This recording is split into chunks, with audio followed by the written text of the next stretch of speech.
Hey folks, I'm Josh Smee. I'm the CEO at Food First NL. Really glad to be playing a role in this event this weekend. It's such a great conversation and at a great time.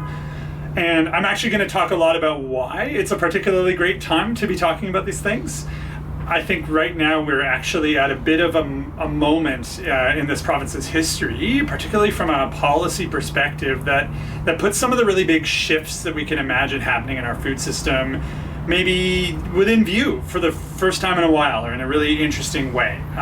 So this session is called Beyond the Bandaid, and that's where I want to take this conversation, to think together a little bit about what moving beyond one-off and Band-Aid solutions to food systems challenges would look like in this province. And from Food First perspective and from my personal perspective, I think this conversation has kind of two broad pillars or buckets, or whatever your metaphor might be. Garden buckets, I'll use those since I'm standing in a greenhouse at the moment. So the first bucket, this lovely one right next to me, is around policy, and particularly around policies that affect the level of food insecurity in this province. So I think it's really important to start off and to have a conversation about the fact that too many Newfoundlanders and Labradorians are going hungry, straight up. Latest data we have, 2019, just under 18% of households in this province are food insecure. That can mean a lot of different things for a lot of different people. Food insecurity doesn't look the same for any two families per se, but in general, that means that those folks are worrying about where their next meal comes from. They're missing meals. They're eating inadequate food. They are forcing themselves through something that's going to have lasting health and mental health consequences in their lives, right? That's almost 20% of the population of this province is on that journey right now. We also know that is concentrated in some parts of our community. So people who look like me and live the life that I do, as you know, a middle-aged white guy in a two-parent family, I am not the one you have to worry about the most. We know that the risk of food insecurity is much higher, for example, for single-parent families, for families, people of color, for Indigenous folks.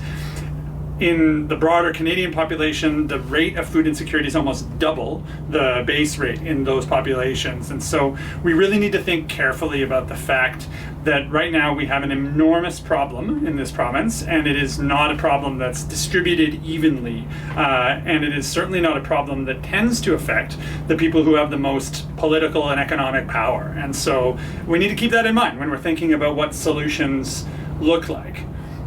So that's the pessimistic side. We have a big problem. On the optimistic side, I think from my perspective, as someone who's been involved in and watching social policy for a lot of years, we are in a position as a province right now to maybe move the needle on some of these big things. We know that food insecurity is primarily a matter of income. So it's not only income. There are other things that put up barriers to people's food insecurity.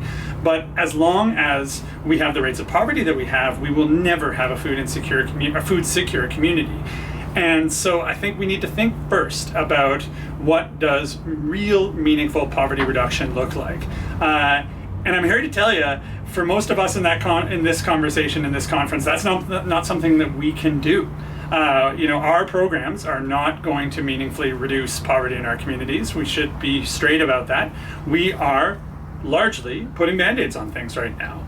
But there is an opportunity, I think, to really replace those Band-Aids with something more substantive. There's a few things going on, and if you don't always have your head wrapped into this stuff, you might miss how much is happening. But we have, at the kind of highest level, some really big moves happening. Many of you have probably participated in the health accord process in some way or other over the last year or so. I sat myself on the task force that led it and sat in on many of the public engagements.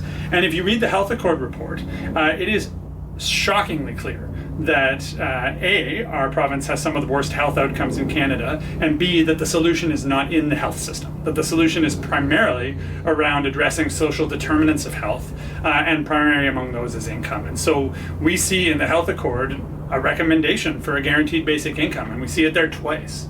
I think that's something that would have been pretty unimaginable even 2 or 3 years ago in talking about social policy in this province. On the other side of it, we have a new, what was going to be a strategy for poverty reduction. It's now becoming a population wellness strategy, but that is pulling in a sort of broad-based lens on everything that our provincial government does around that affects people's mental, physical, economic wellness. And at the same time, we're about to have an all-party committee on basic income launched.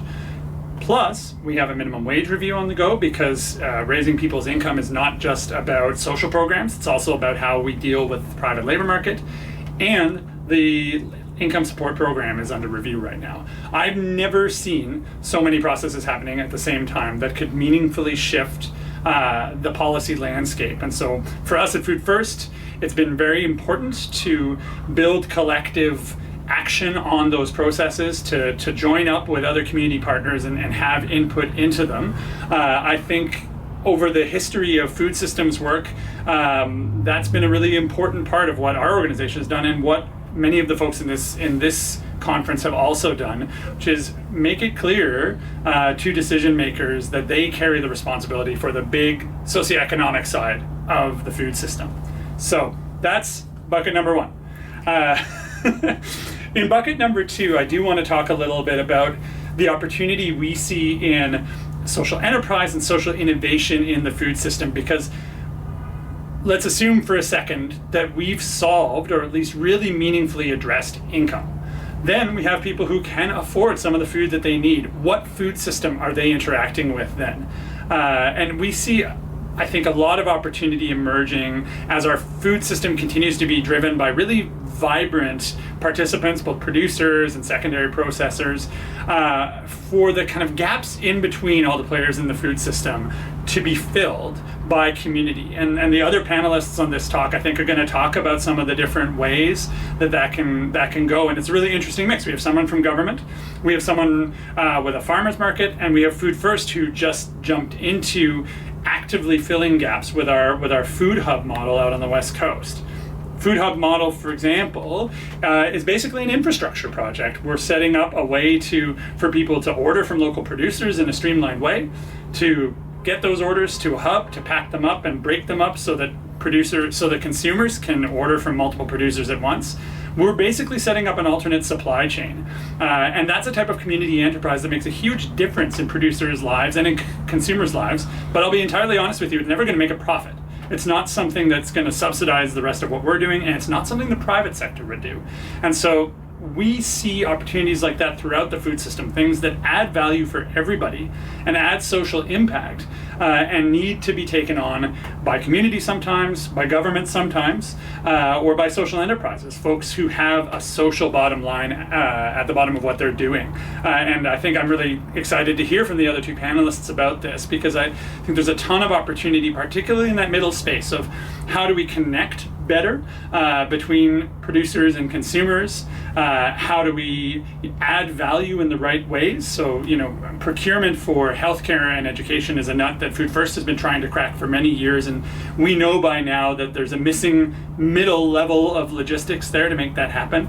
And how do we just build the awareness of this thriving food system that we have, so that when people come into it, their income's being better because of that big picture policy action that you all jumped into, that they have the most resilient food system to work with, and one that's going to withstand some of the shocks that we're seeing now in cost of living, that are going to continue to be driven by things like the climate emergency. And so that resilience matters to sustain the long-term impact of anything we do on the policy side, and we're really excited to work on both of those files with all of you.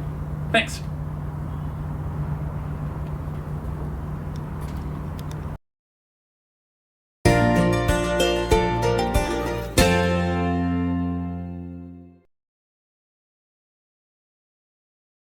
My name is Debbie Wiseman, and I am one of the co-founders of Sharing the Harvest. I grew up in the east end of St. John's, and I currently live in downtown St. John's. Sharing the Harvest is a nonprofit that I helped co-found about 2 years ago with Barry Fordham and Lucas Roberts. It is designed to help get more local food into food banks. Why is fresh food, or especially meat or fish, an issue in the food banks? So food banks usually have a lot of canned food, which is fine, but it's not the healthiest food. They don't get a lot of donations of produce or meat or things like that. And so any way that we can add more fresh local meat without any preservatives or any of that bad stuff, it's a good thing. So the challenge was that there was legislation on the books, and it's kind of a really old legislation. It's meant to protect against poachers, but basically what the problem was that a hunter could not donate to a food bank legally. You can take your donation or you can give it to one person, but you can't give it to a food bank and then the food bank give it to somebody else.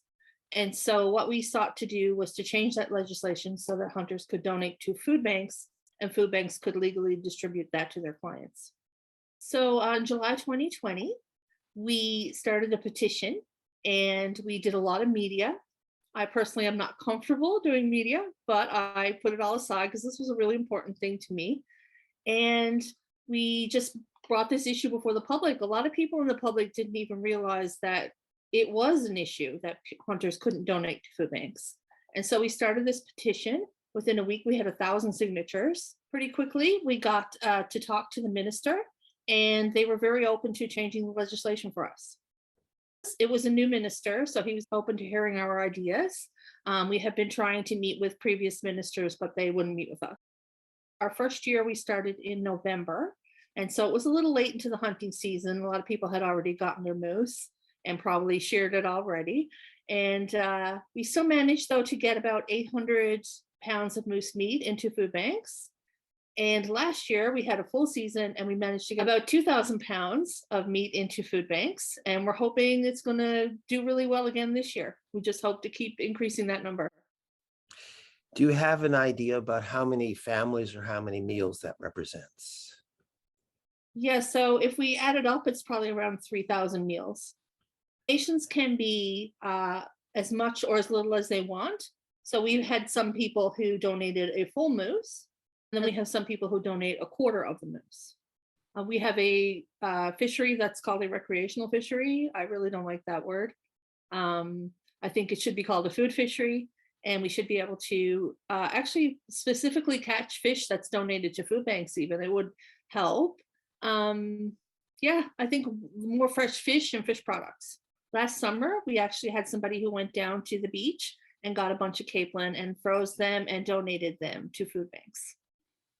I want to thank you for your leadership with this project. Between you and Barry, you've really put it over the top.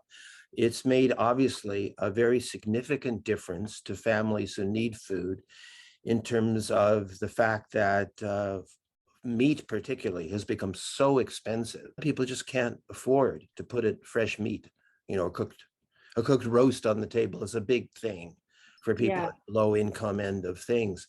And by making this moose meat available, you've provided local, healthy, wild game, which has now become part of our tradition here in the province. Mm-hmm. Do you have anything else that you want to share in terms of what is your idea of where should we go from here? I think we should expand this kind of programs beyond food banks.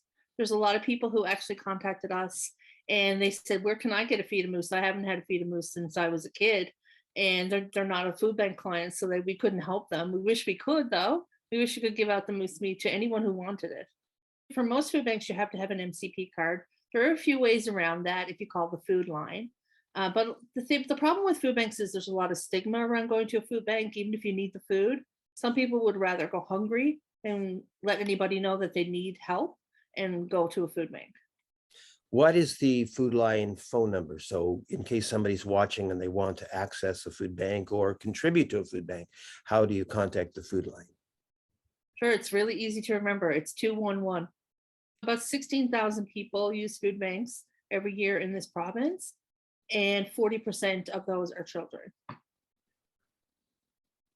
makes me so angry and so sad to think that children have to worry about where their next meal is coming from. You're a child, you shouldn't have to worry about things like that. This really becomes a moral and ethical issue for all of us, doesn't it? It does. Food banks shouldn't exist in the first place, as far as I'm concerned.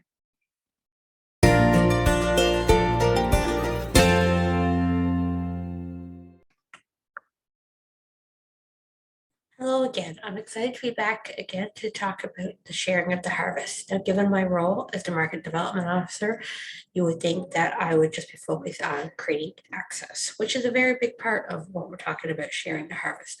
However, I'm going to go a little bit deeper, even though I only have about 10 minutes to talk about how sharing the harvest from a production, distribution, and consumer perspective can all help us mitigate some of the issues that we're having when it comes to food security in this province.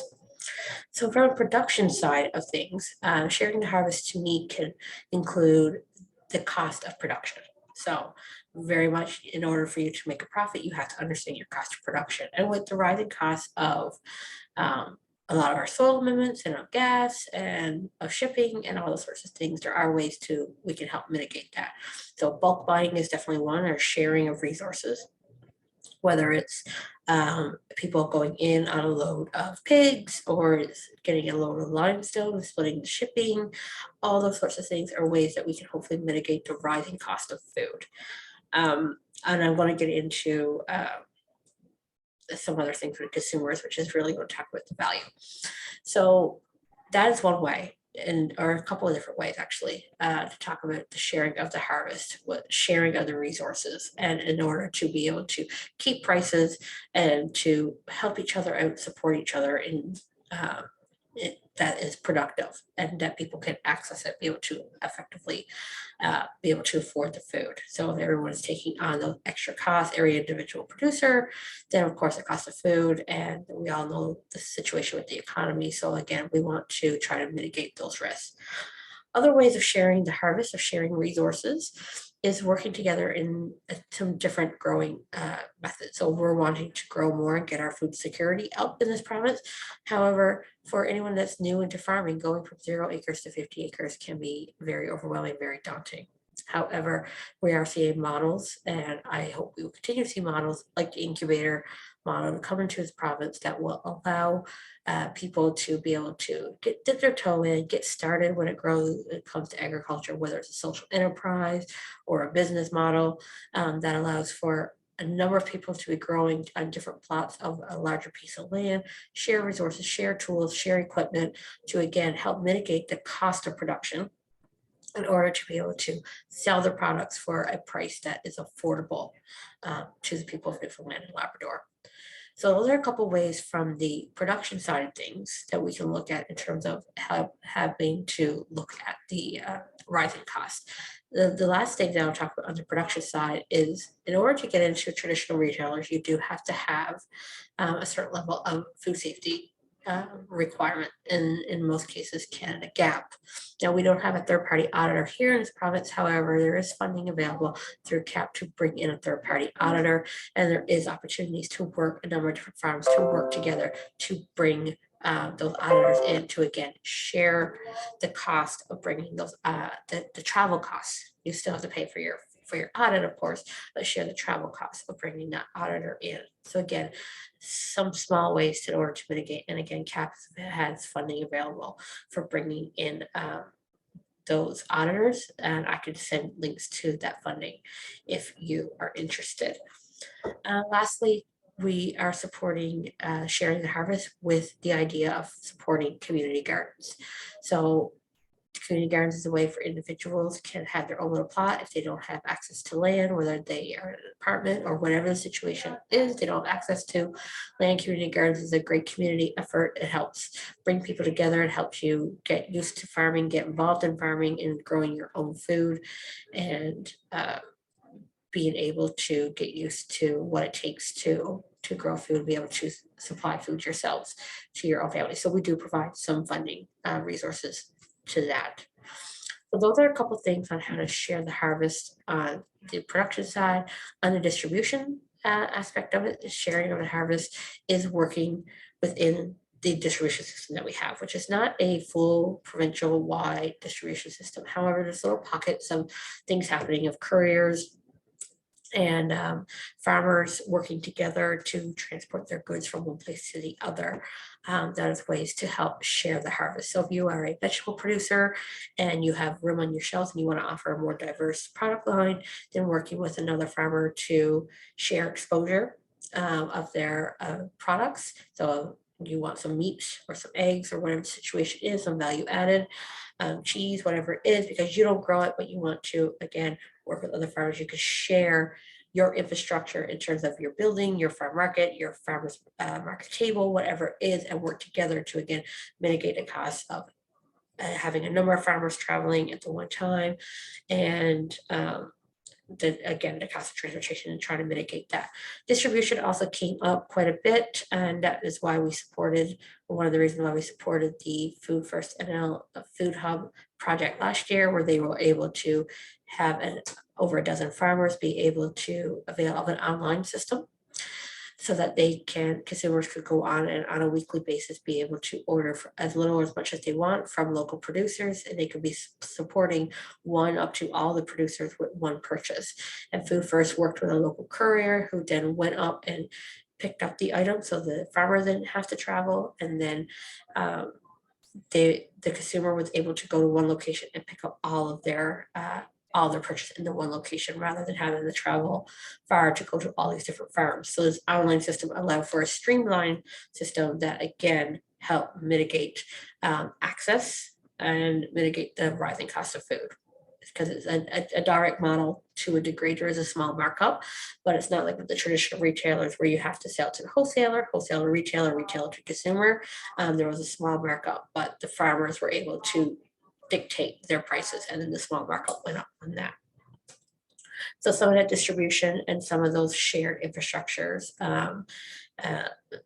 of, like I said, a farmer is traveling, or a courier or something that's traveling over and is coming back empty, can pick up some stuff that is needed on the other side of the island. So these sorts of partnerships are definitely something that we're seeing more of, and I hope we will continue to see more of until we can get a full-fledged networks of a distribution system within this province.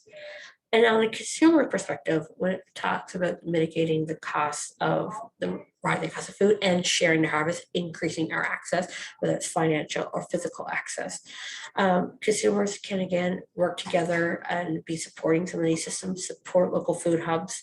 Our farmers are there in these systems, so availing of these local systems and getting these orders in, whether it's a farmer has their own local line page and they're going to be at a predetermined spot, going online and supporting those systems, so they are coming in with some pre-sales when they are traveling in, giving them that confidence that people are interested in their food, giving them confidence of having to keep returning to these locations to sell products is great. Ways of supporting them, and again, is sharing the harvest when it comes to buying online, and then also understanding the value of food. So again, we're talking about the rising cost of food, and it's no different here than anywhere else. However, buying local does have a competitive advantage. So right now, anything that's coming in that's imported in has been on a truck for days up to weeks. And so by the time you're getting it, you're not getting as much value out of your food. By buying local, you are able to get more value out of your food. So while the sticker might say it's higher at the time of purchase, when you're actually looking at the value that you're getting out of your food, you're getting more use out of it, you're getting more nutrition out of it. So that has to be considered as well. Again, I know a lot of people are very price conscious, and I understand that and I respect that. And I hope that by growing more of these local systems that we're able to mitigate that, because I want every Newfoundlander and Labradorian to be well fed and well nourished in this province. So with that, there is value in buying local, and the money stays in the economy. It creates jobs. I actually have a leaflet or a brochure on the number of reasons to buy local. Happy to share that around. So with that, I'm going to leave that there, and I'm going to be happy to answer any questions that comes out of this forum. Again, sharing of the harvest is a full system approach and requires everybody that's involved. It's not just one piece, and I'm grateful to be a part of this event and grateful to be part of this forum talking about this topic. So with that, thank you.